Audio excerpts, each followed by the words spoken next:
Until then, let's talk about worker placement. So, what All is right.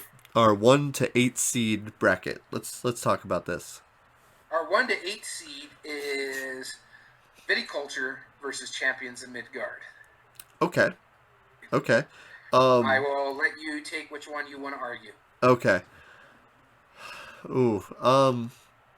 Yeah, I'm gonna take Champions of Midgard because Shocking. I know I I I probably like Viticulture better, but the first time I played Champions of Midgard, I hated it. I hated the dice, and it was awful. And then about a month ago, maybe 2 months ago, I finally played it with the expansion, Which and expansion?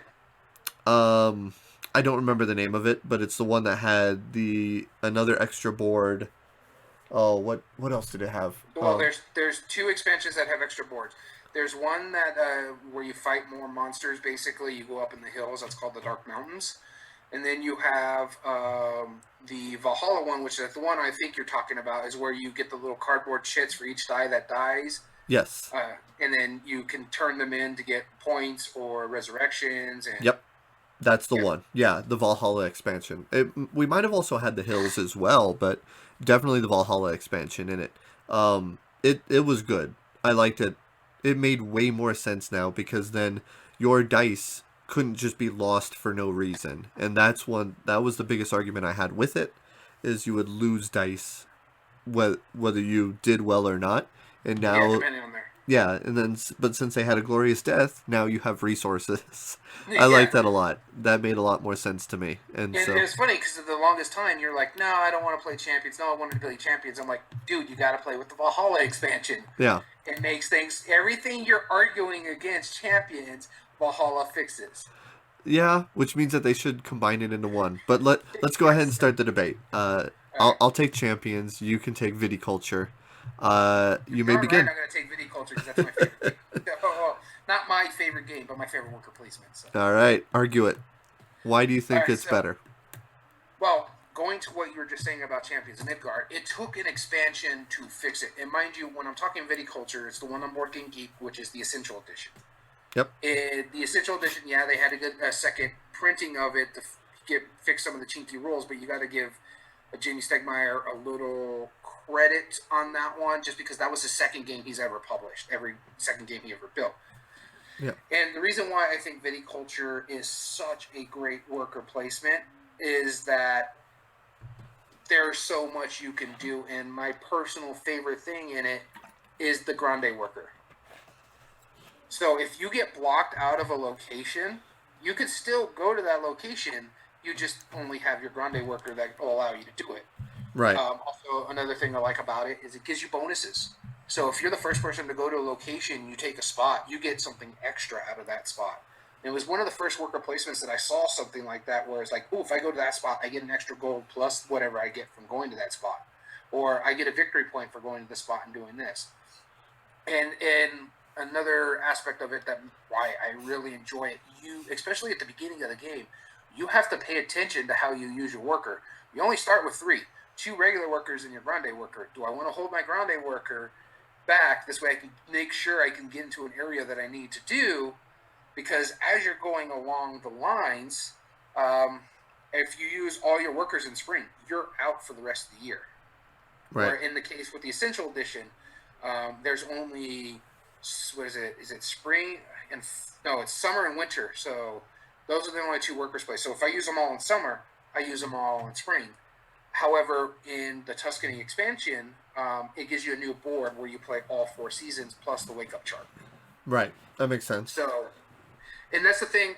One of the main arguments I have for viticulture is because if I just buy the essential edition, it's a great game out of the box.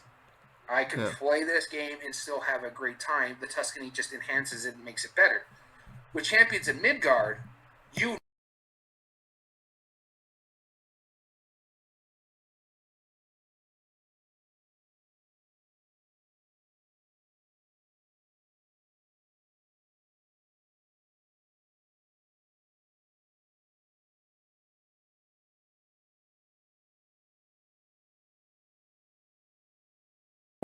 Okay, I can see that argument. What I would argue against that is you said one of your favorite parts is the grande worker.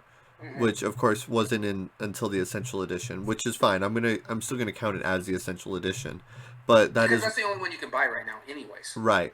But that made one little variable as to your workers, where the advantage that Champions of Midgard had is that each of the different colored dice, as your workers, basically have six different permutations to it as The well. only problem with that is your dice aren't your workers. You have your True. workers. Your dice are your warriors used for fighting. I Right. cannot. I don't have to fight the trolls. I don't have to fight Right. the monsters. I would still be able to play the worker placement game. Yeah, but then you have all those variable resources. Now, I Yeah. think that the fact that since it has that though, and you have those resources that you can use, that's even though that's its biggest advantage, it's also its greatest detriment as well, because then you have to mitigate the dice rolling, and in the Mm. base set alone, it it's not enough. And I think you're right. You do need the expansion to make it that better experience. Whereas, like, so let's talk Essential Edition, which is kind of like the second printing, or it's the second edition. It's the better one with the expansion, with Champions of Midgard with the expansion, uh, which is pretty essential. So when you're talking about the essential edition, we're talking about the essential edition plus Tuscany. Yes, yeah. Okay. Let's talk about it with the expansions because that I think those are both good and they're both pretty much needed because Tuscany adds in the all the four seasons. It gives each portion of your board way more meaning, but Mm-hmm. it doesn't. It fixed it basically is what it did. Uh, Whereas Champions of it, Midgard, the expansion specifically, it enriched it. It gave you a whole nother I would layer say it to it. actually fixed it because if you look at any board gaming list or icons when it talks about essential expansions that Uh you huh. need, Champions of Midgard Valhalla is probably at the top of it because it fixes people's biggest argument about it. And like I said, The you random. take yeah, Yeah. you take viticulture out of the box, just the essential edition without the expansion. It's a great game. Yeah. You still have fun. Yeah, it's the second edition. Yeah, it had to be reworked. And like I said, we got to give a little credit where it's due because that was only his second game. Well, Viticulture was his. but if we're ranking the games, like regardless of No, but I'm whether it's saying his first or that's why the 50th, essential. And plus, the essential edition is the only thing you can buy right now. You true, can buy Champions of Midgard base game without the expansion. right? Which, yeah, no, Shouldn't. you shouldn't. So Well, I both liked, or I didn't care much for either of the games when I first played the base set. When when I played the expansion of Tuscany, it made it slightly better for well, viticulture. I When liked I it played more because it Valhalla, gives you. it was miles. It was a good game at that point. Well, with Tuscany, what I like about it also was Valhalla. You need it in there. Yeah, With Tuscany, it adds a plethora of things. We haven't even touched on everything. We're just talking about the expanded board. yeah, With Tuscany, you have the area control mechanism. Whoever has the most in one location gets victory points at the end of the game. But when you place there, you also get bonuses. So you get extra cards, you get extra. So that there's right, a little area control aspect right there. But then you also have the what is it? The I'm trying to think of it, the buildings, yeah, where you could build in either one of your vineyards, or you can build on your actual sideboard where you have one building, and you can rip them out, and they're worth victory points at the end of the game when you need to uproot them. yeah. So that gives you your own personal spots that you can play at too, just in case someone blocks you off on the board. That's true. Um, Yeah, I do like that part. and then It's pretty good. so there's that one. There's the area control, the bigger board. I think those are the three main ones that come in the expansion. I think there's one more. I just can't think of it right now, Yeah, just because it's so integrated. Because that's how I only play it with. The only one I can take, I take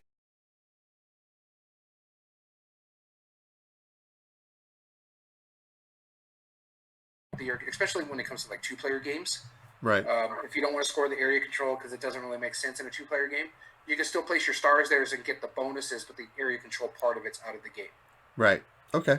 Yeah, I think we're in agreement. I think we know which one we're gonna send on, aren't we? Yeah, viticulture. Viticulture. There's a reason Yep. why it's the top ranked one. Yep. Okay. Cool. Send it on. What is our next one? This is 5 to Four and fifth seed.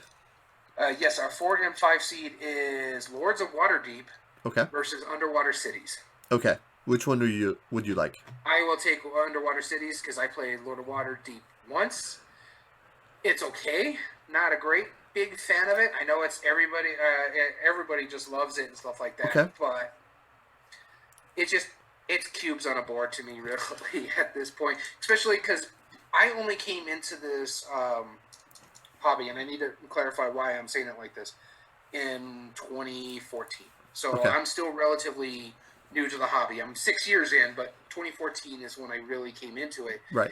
And at the time, there were so much better looking games. And Lords of Waterdeep is what, 2008, somewhere around Something there. like that. Yeah. Yeah. So during the early 2000s, board games were getting better, but they weren't pretty. And a big thing for me is I love table presence, stuff that looks good. When you just have cubes on a board, that's my issue. Why I don't like it. So don't get on my case. Okay. No, that's fine. Art aside, all right. I'll take on Lords of Waterdeep. I'll start off. Okay. Lords of Waterdeep. It's simple. It's easy to learn. It's pretty much the fundamental gateway worker placement, and it does have the Dungeons and Dragons theme on top of it, which is a pretty good advantage to it. A lot of people who are going into or coming from like a role playing background, they can get into Lords of Waterdeep pretty easily Because be- they're familiar with it. because they're familiar with the theme. They're gonna see What a is the and before I know you're arguing it, and I'm just going to help you out. It's not just the theme itself. It's or Waterdeep is actually a location in right. Dungeons and Dragons, so people are familiar with the location and the lore of it. That's going to help people too. Yeah, exactly. And they're gonna have that distinct advantage going into it, and I think that's why it stayed so well is because effectively all it is a order fulfillment game. You know, get some cubes Mm-hmm. here, get some cubes here, trade in the cubes here, you get some points. Easy to pick up. Families can play it. Yeah, I think it's a solid contender as far as ease of play goes into, and I think that's one of the biggest advantages it has. So, yeah, what do you think? Um, I agree. It's good, and the the lore is cool, and it's going to pull in. It is a Okay. good gateway game. Don't get me wrong. It's going to pull people. My only problem is, if anything, that game needs an update. Yeah, yeah, Because the thing about it is, a lot of people just, you know how people say, don't judge a book by its cover. okay, But if you set that up on the board against one of my honorable mentions, let's just say Everdell, or even Locked Up, because there's little cardboard chits and those are sure, cubes, more people are going to gravitate to the more flashy looking game. People sure, are going to be like, oh, that's Dungeons and Dragons, but I think the flashy game in this day and age, it's going to hurt it, or the Lords of Waterdeep style is going to hurt it more than it's going to help it. I mean, you're going to have your old school gamers, the rabble rousers. Not my game doesn't need to be that pretty, yeah, but like me. yeah, like you. But Yep, honestly, and which is weird because I'm the older one of the two, yet I like the more flashy games. yeah, And but I think it's because you've been board gaming a lot longer than I have, so you're used to these older style games and stuff like that. Because you got into it what in the early or the late 2000s? no, no, no. It was only a couple years before you really got into it. I would say Okay. 2012. Yeah, Okay. give or take. But yeah, I think it's just that's his biggest problems with it is it's just it needs a second edition. Honestly, Yeah, the game mechanics are fine, and to me, another reason why I don't care much for it, yeah, it's you're fulfilling orders. It's all it is. You're getting this resource to fulfill this order, and viticulture's the same way. But the way it goes around it, you're planting your grapes and stuff like that. That's yeah. why I think viticulture is fulfilling orders is much better than Lords of Waterdeep. Okay. But getting ahead of myself there. My pick, of course, I have to defend is Underwater City. Okay. And speaking of games that's not super pretty, but a lot Yeah. prettier, instead of what is it? Instead of wooden cubes, you have translucent discs. Which really help us colorblind folk a lot. Oh my god! Note to board game designers out there: please be kind to colorblind people. There are more than you think. You're listening to or watching to colorblind Daniels, Yeah, who pretty much have the same colorblind, a little different, but it's still red and green. yeah, yeah. It's ridiculous, isn't it? Yeah, yeah. Yeah, Especially when it comes to these Euro games and Mm-hmm. like Underwater Cities. Yeah. But that's its main attraction to me. My main argument is it's Vladimir Suchi. Okay. He's I don't think I've played a game of his that I haven't liked, and Underwater City's right up there with it. Is it Suchi or is it? Yeah, it's Suchi. Yeah, Vladimir Suchi. Yep. Yeah, because there's another Vladimir, and I just wanted to make sure I got the right one. There's Vlada Chivadl, which a lot of people Vladimir, get. yeah, that's the one I was thinking of. Yeah. But Vladimir Suchi, yeah, it's a neat theme, especially for Euros that have dry themes. Yeah, and I was gonna say Lords of Waterdeep, you could take the Dungeon and Dragon off of it and put any other thing on it, but you could really do the same for Underwater Cities. Yeah. But I think it's just the theme of it is you're basically, I kind of, I guess you could say, terraforming underwater. You're trying to build like these little facilities. You're trying to build kelp farms. You're trying to build gold farms, and what is the other one? Science, I think is what it is, I think and so. being industrial. And you're trying to connect all of these to make like this one grand, like you're building districts, and you're trying to make this one grand underwater city that's connected to islands on the board. And I just think one, it goes. It's a longer game, but it doesn't outlast its welcome. Right. And it's very and it once you start building up your board, it actually looks pretty Yeah. with those translucent discs. It's just they're hard to see for colorblind people. Yeah. Which And is which is one thing. I mean, not to interrupt you, but yeah, I mean, it's the color blindness. Sure, that's as long as you play with somebody who's not colorblind, it's fine. well, I think part of it too is it does help. Like the cards that you're playing down there, they have little symbols on them that tells you Yeah. where they correlate to. Yeah. That goes a long way. And I think Ticket to Ride did it best too. It's like, oh, this is red and this is green, but here you got this donut shape and you got this X shape, so you Yep. can still follow where you're going on the board. And I think more places, if you're not going to change the colors, need to do that. And I think Right. Underwater Cities does a good job of that as well.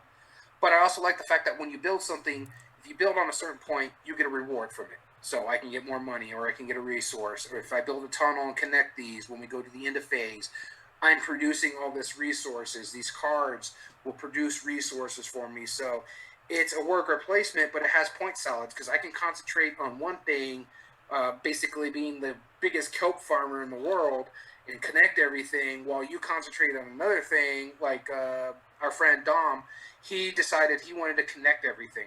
It Yeah. ended up winning, but he got close. Yeah. So there's points that you can do, and that's what I like about a good Euro game, not just a worker placement. Is just that you can play however you want and still be in the running. Right. Yeah. Exactly. No matter what you do, you have a chance, Yeah. which is a good thing in that. There is the one detractor that I would say for Other underwater than cities, colorblindness. other than the color blindness. Yeah, we'll put that aside for now. I think the biggest detractor to it is it's complicated and not like I don't feel like there's everything you do. I don't feel like you're accomplishing anything. It's anti-thematic in almost a way Mm, because it really is mechanisms in a box. It doesn't embrace the theme of underwater city. It's like, yeah, technically it's underwater city, but you could paste a theme onto it at all. Like it could be castles building roads between them. It would not be any different of a game. But the thing is, the game itself, it's almost overly complicated. To the point where if you're using, what you're gonna do for the next turn or two, but I feel like when there's too many mechanisms, it's hard to plan for long term strategy. So it's like, yes, I could plan on building this way, but if I'm trying to make a road around the way, I'm not going to have just the ability to build roads, so I need to find a way. What am I going to be doing elsewise when people take those spots? yeah. There's a lot of difficulty in the forethought of that. So I I know, feel like and that's one of the disadvantages to it. I can see that. But I mean, and most worker placement, in fact, most of them that I've ever played, there's always going to be people blocking you. Right. And I think with underwater cities is what I think they do well about it is even though you got blocked from a location, you can either go to the spot that allows you to copy a location, Uh huh. but also you can, if you don't have the card colors, you can still use the card. You just don't get the bonus off of that card. Sure. Yeah. And I do like that. It's like, oh, I need to go to this location, but I don't want to waste this card, but it's not going to do me any good. I might as well just waste it, get what I need out of that resource, and dump the card. This way I can at least have less of a choice to hold on to. Yeah, for sure. That makes sense. So it has a way for you to dump cards too, and I like that ability where it's just like this card is useless to me. Let me just go here, get the resources that I need from this spot, and get rid of this card. Yeah. This way, when I get new cards, I have one less card I have to choose out of. Because Yeah. either way, I'm going to dump it. At least it gives me something before I dump it. That makes sense. Yeah, you have a lot of that mitigation. So Yeah. so the question is, do we go with the more streamlined game or do we go with the more enriching game that has far more options, but possibly some convolution? I think we both agree. Um, Lords we of Waterdeep, the streamlined game. you're thinking that one? I was actually going to Yeah. go Underwater Cities, As honestly. much as I like Underwater Cities, I think Lords of Waterdeep is actually, honestly, a little bit more streamlined than Underwater Cities, just because of the difficulty. I think we're going to flip on this because I think Underwater Cities is the better game. No, don't get me wrong. I think it's the better game, but I'm talking about just because theme wise, because Lords of Waterdeep, I'm not really into Dungeons and Dragons and stuff like that. So that's another detractor for me for it. I just think Lords of Waterdeep is so much easier for the average person, not the deep gamers like you and me. I True. think it would be easier for it to move on, and that's why it's so highly rated as it is.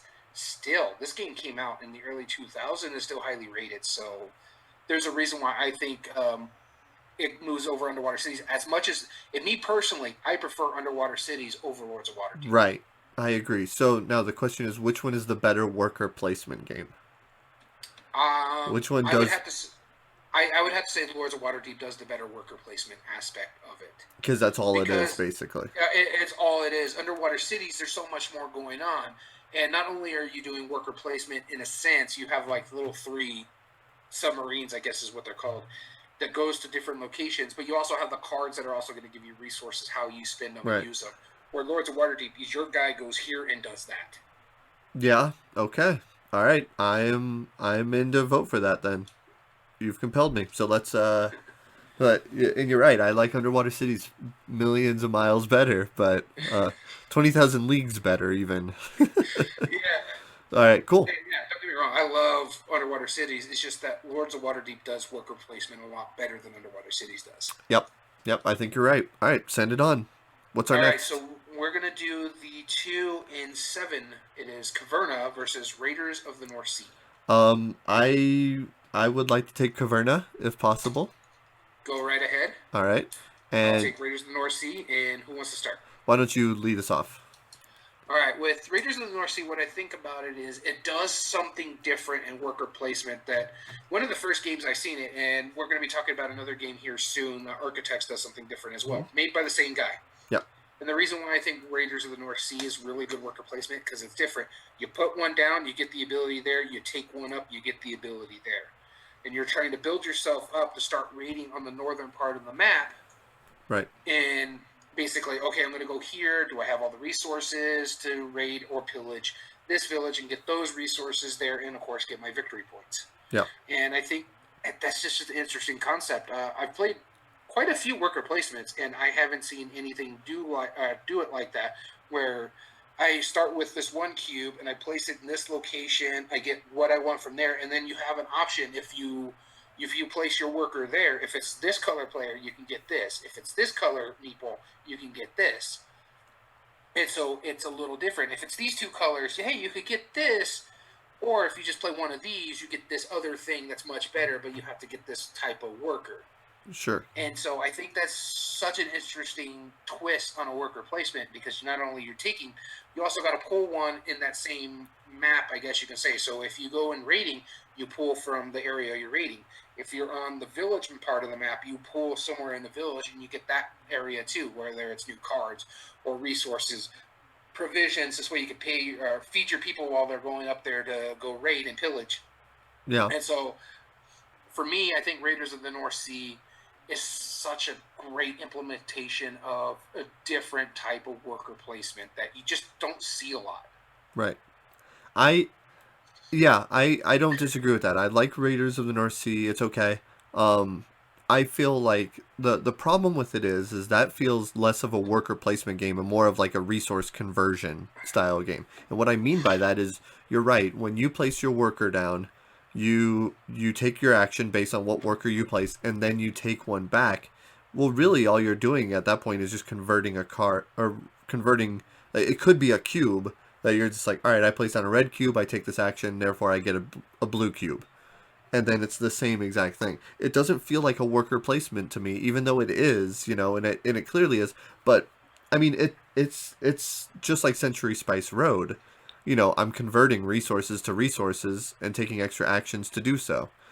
I don't feel like it's much of a worker placement other than, hey, you can't take this action of the conversion that I took, and it's whoever can manage that resource better. It's less of workers and more they turn more into resources I as think in far the as I can first part of feel. the game you have a point there, but when you start doing enough resources to go on the rating, you get those other meeples that do completely Right. different stuff and get you different things, and Right. you use those for raids, and that's how you're going to get your victory points is by going up there to the abbeys or to I forget what they call them, the watchtowers or something like that up at the Right. very top of the board.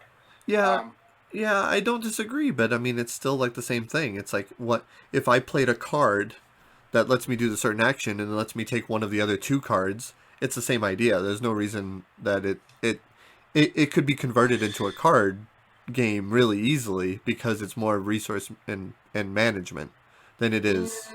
I don't think it could be converted into a card game easily, just because of the simple fact that the cards in there are your crew, which help mitigate some. Basically, it takes out dice rolling Yeah. in your that of champions and midgards, and it gives you the crew who help mitigate your wars and stuff like that. True. Yeah, I don't know. I just feel like that's a deterrent.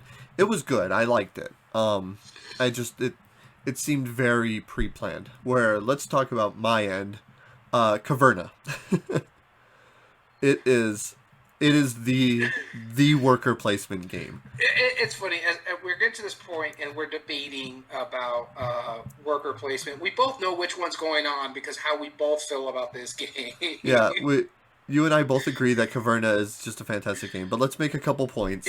Yeah, no, I get you, but I'm just like, Because of let's not sugarcoat it here. We know which one's going on. right, we do. We know Caverna is going on. One of the things that I think it does, and same with Agricola, that make it so enriching is it's very straightforward.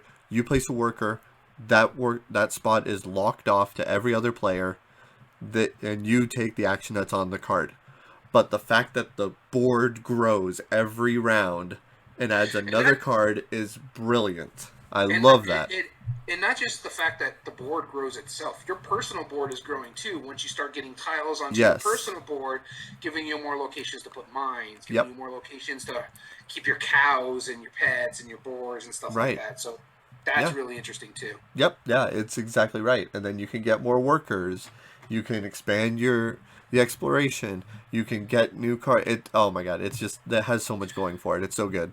My only issue with Caverna, and this is the big detractor for me, Hmm. is it's one of those games, and it's possibly because it's an older style game too, is that if you get behind early on, you have a very hard time clawing your way back into it again. Sure. So if I'm in last place by the time we're 2 or 3 rounds ahead, and by a good margin, there's no way I'm going to be able to win the game. Yeah. There's no way for me to claw back into it, and I will probably stay in last place as we go along the game. Yeah. And so that could take people out of it because there's just no catching up if things get bumbled, especially on play order. If I'm the fourth player in Caverna or fifth player, or what do we played four? It's four, right? We played four. It can go up to seven, I believe. No, we played at five. Did we?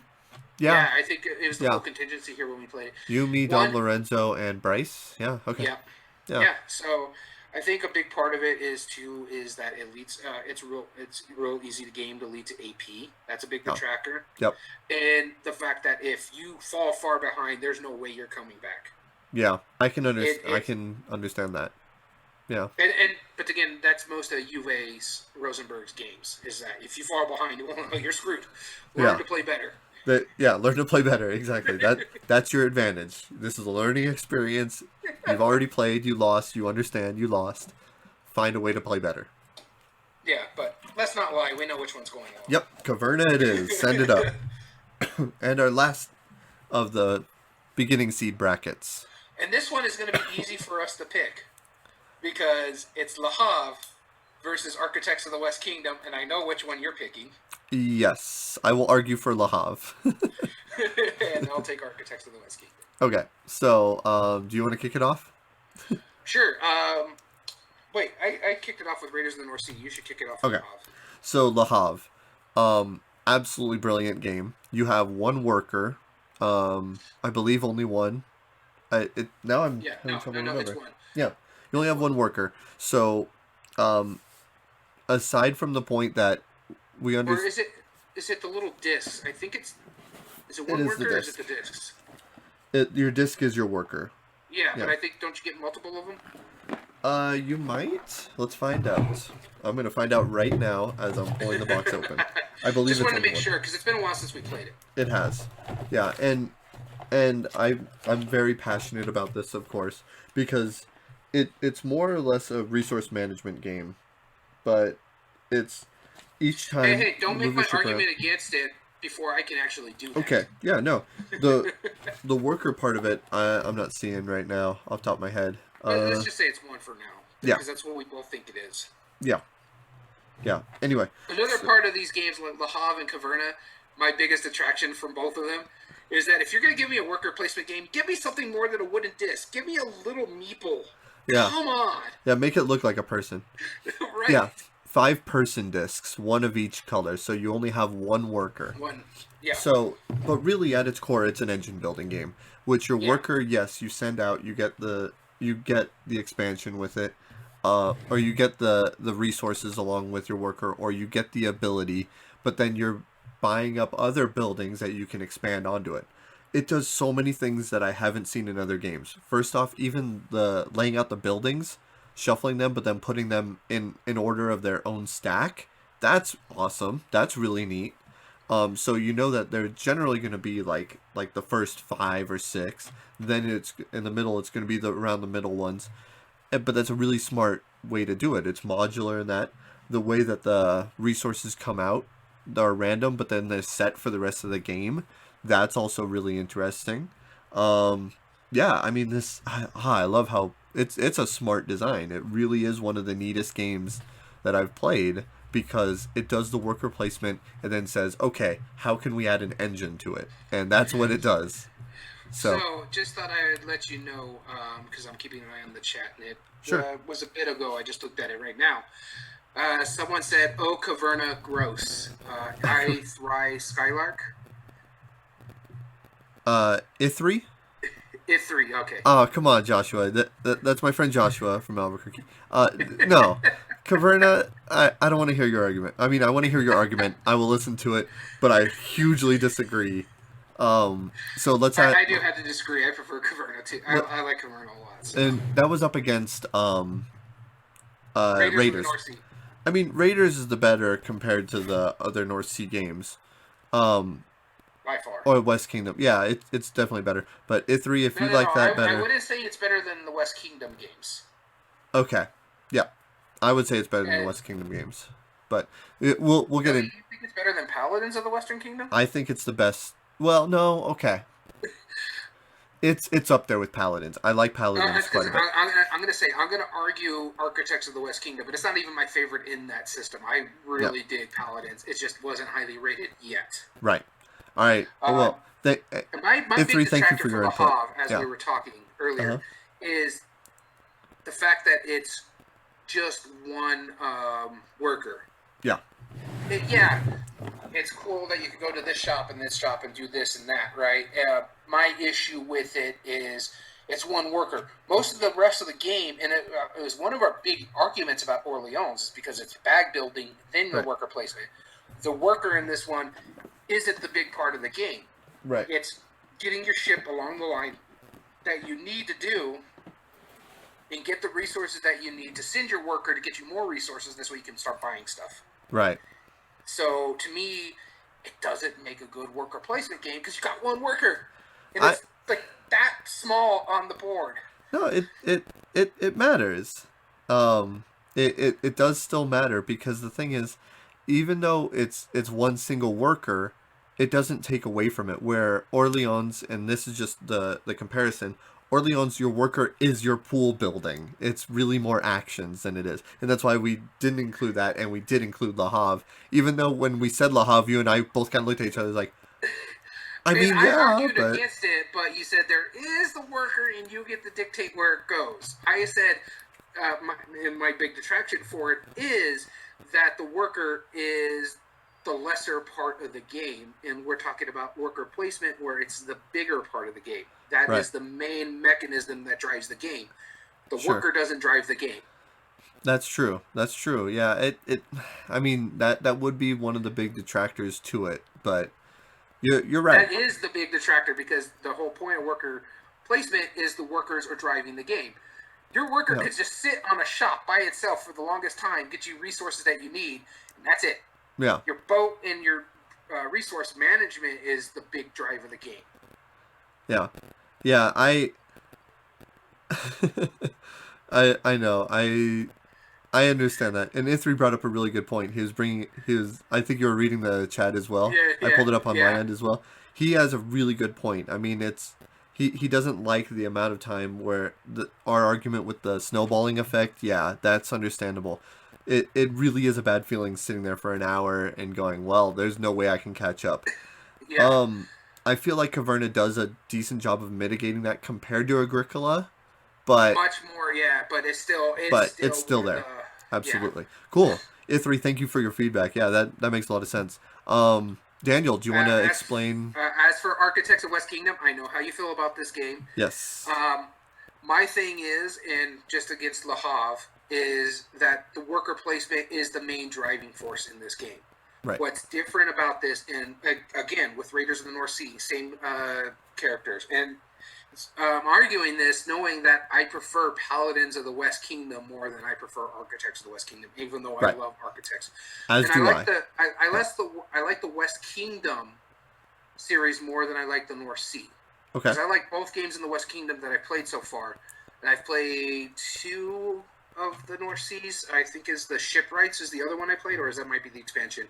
But it's the one where you're It's something going like that. around and discovering like the locations. I think what it Yeah. is, but I yeah, don't. I haven't I played didn't care that. much for that one. But as for Architects of the West Kingdom, what I like about it is that you have all your workers, but you have to play smartly with them and hope Right. someone captures them. This way you can go get them for free, or else once you run out of your workers, your whole action is taking one and then putting it out there. But what I like about that is even though you have all your workers, depending on where you're going, they become more powerful. So if I have one worker in stone, I can get one stone. If I have two workers in stone, I can get one stone plus for one for each worker. So my first one gives me two stone. My second one there is going to give me three stone next time I go there. The fourth or the third or fourth time out there, it's always one stone plus how many workers you have there. Yeah. And Yeah. so I like that aspect how they compound on top of each other. I know your big detractor of it is the prison system, but Right. I actually enjoy Which that thing because you get money by going there, or you take the tax, or you go bad. Well, here's my argument with that. You bring up the escalating, like the more workers you have in a spot, the better they do. And I agree, that's a brilliant mechanism. But that's also why it makes it so much more painful when, like, if I'm just like, all right, I need like three more brick, let's do this.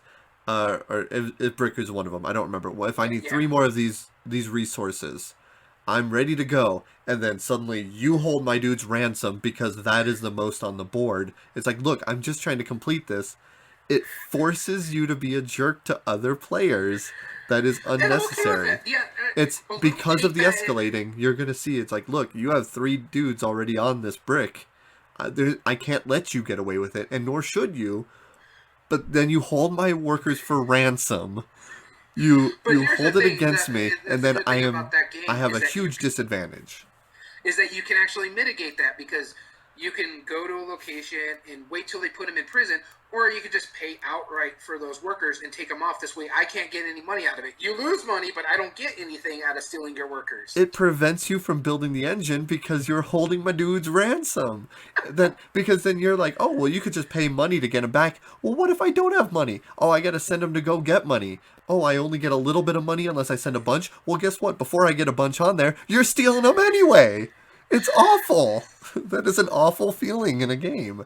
It's no, that it makes no sense. And then so of course Again, I the can only understand that with some the only people. other way you can get money is by being a jerk right back to the other players. And of course you've Well, dug the no, the hole. other You're way like, you can all get right, money is you take the tax collection. You go down on the good chart. no, I forget what it's called. because somebody has But already got the tax collection by that point.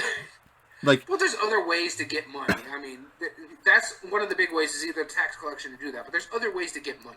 but yeah, there's other ways to get money, but you have to escalate it, which is prevented because people are holding your dude's ransom because that's really the way you get But at money in that least the game. worker placement part of it is driving it. I could be a jerk and ransom your people. I have to place one of my workers to take all your people. Here's my biggest argument against this. Okay, let's talk about worker placement as a function. Worker placement means you play a worker on a spot to take the action and prevent other people from using it. There is no prevention in Architects of the West Kingdom. I can go to any spot that anybody else can. Well, Pretty there is much. some. There is some. Any of the real actions, like Like the escalating. resource Yeah. spots, yes, I think you can, Yeah. anybody can go there. But I think it has to be that way, just for the simple fact that that's how you can get a lot of resources. You can't get a So lot of if- resources because people will steal your dudes. But That's you not how can't. that works. No, You can't. when we played it against Dom, you and me kept fighting with each other and left Dom alone, and he was able to get all his resources. Yeah, so why don't we play Risk instead? Because that's what it because is. The same thing happened in that. That's what I'm saying. Like, I'd rather play a quicker game with Risk instead of the illusion of possibly, oh, this is a good Euro worker placement game. No. But my thing is, my argument against Lahab, I understand your thing about it. At least the worker placement part of it is the driving force. Right. The worker placement in Le Havre is not the driving force. It's just a part of the game. Yeah. And to me, it's the same sense why we took out Orleans. Yeah, the main reason is because of the blind pooling of the pieces. But the fact of the matter is, with Architects of the West Kingdom, you're putting your workers out, you're getting resources back. Yes, I may be stealing some of those workers and Right. putting them in prison to make some money. But as a worker placement game, there's more worker placement in it than there is in Le Havre, and more of a driving force than there is in Le Havre. Yeah. There's slightly more. It's But not slightly more. No, You- no. you It's get- there's I think what there's is it? more because there's not necessarily more because of the fact that the majority of the spaces are not locked off after you place your workers there.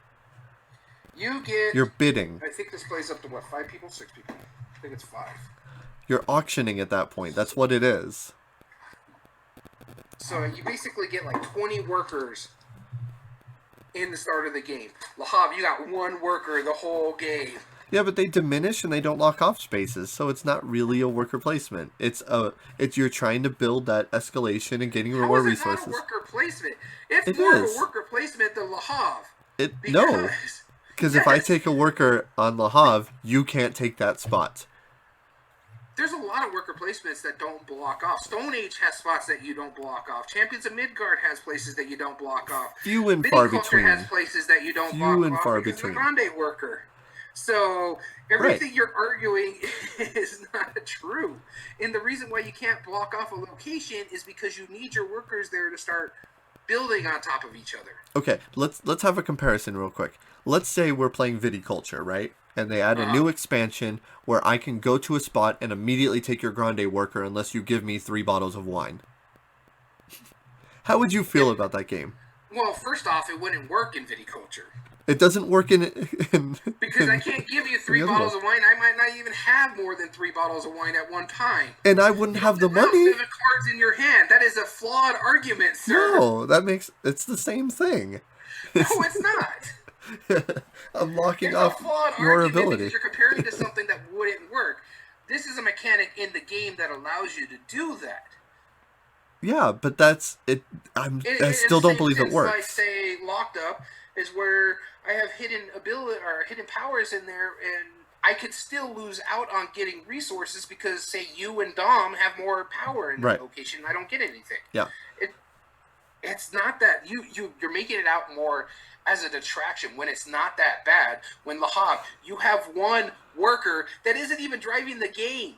Your little boat's driving the game more than the worker No, the is. boat just brings out resources, but Yeah, that's what I'm saying. The boat is driving the game more than the worker is because the boat's like, oh hey, look, this comes out now. We can go here. Oh look, we can get this resource now. Hey, more fish.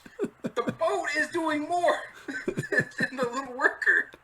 yeah. I mean, in a way. No, So it's not in a way. all right. So which one do we feel is going on? My vote is Lahav. My vote is Architects of the West Kingdom, honestly, Okay. because like I said, the true and biggest point of this debate is that we are trying to find worker placement games. And my big argument against La Havre, and I think it's a lot of people's argument, is yeah, it's a worker placement, but it's one worker who can only Right. do so much. Whereas this one, oh, look, I can go get more over here, but I can go buy myself some, what are they called? Artisans and bring them into my village to help me out get more resources if I do a certain action.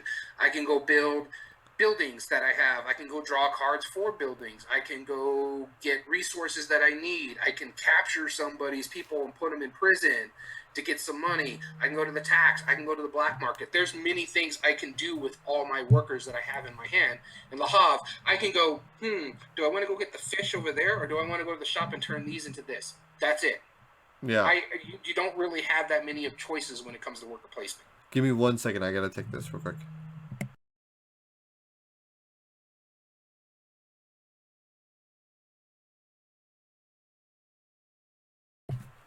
Never mind. I thought it was a different number. All right. So I have. I don't know if Ithria is listening to this. If you could be a tiebreaker, I don't know if you've played either of those. I mean, if we're talking about just simply the fundamental, and feel free if anybody else is in chat, let us know your thoughts on which one you think better encompasses worker placement. I mean, yeah, I see your argument. There is one worker, but it is without a doubt worker placement. It's just one worker in Le Havre versus uh versus architects, which is or no, it's not architects. Wait, is it architects that we're talking about? Yes, it's architects we're talking about. Architects. Yeah, I get them mixed up. Paladins is the one I like. Yeah, it does have actual worker placement, and it does the different things. Despite me, I having a real bone to pick with the mechanism, I'm willing to let that move on, as far as that goes. Do we Okay. agree with that? All right. Yeah, because like I said, my biggest attraction is the fact that. Plus, it's not getting past Converna. I can already tell you Well, that. then why were we even debating at this point? All right. Well, then, Ithri, he said, I haven't played either, but have played Viticulture, and I would say that the worker placement at its core is about taking slots before others, decision making with limited resources. But there are plenty that break that mold, like Argent. Good point. Yeah, and he had a hand in developing Argent, which so he understands that. So you're absolutely right. I think as far as which is a better game, it's Le Havre. But as far as which better encompasses the worker placement aspect of it, having more workers that do variable like And again, shenanigans versus it's not one just worker. variable shenanigans. You also just have more places you can actually go and do something. So if I Right. get, basically, I don't want to pile on over there because I know my workers are going to get taken. Yeah. Maybe I'll go over here and start doing some of this stuff. Awesome. All right. I Well can then, spread it out. I think we agreed. Let's send up Architects of the West Architects. Kingdom. All right. As hard as that is for me to say, because I love Lahav. But all right. So far, two games have gone up in the bracket that we don't prefer over the other one. Yeah. Well, Well, I prefer Architects over Le Havre, do you? honestly. Oh, okay. Because I remember you really liked Le Havre. So I know. I don't get me wrong. I dug Le Havre. I think it's a really good game. But to me, like when it comes to worker placement, I think Architects just does a better job of it. sure. Worker placement part, like I said, just because there's multiple workers, there's things you can do. Yeah. And hit three, thank you for your feedback. I completely agree. If at any time that you want to shout out or say anything, feel free to join in on the debate or anybody else who's in chat if there is anybody.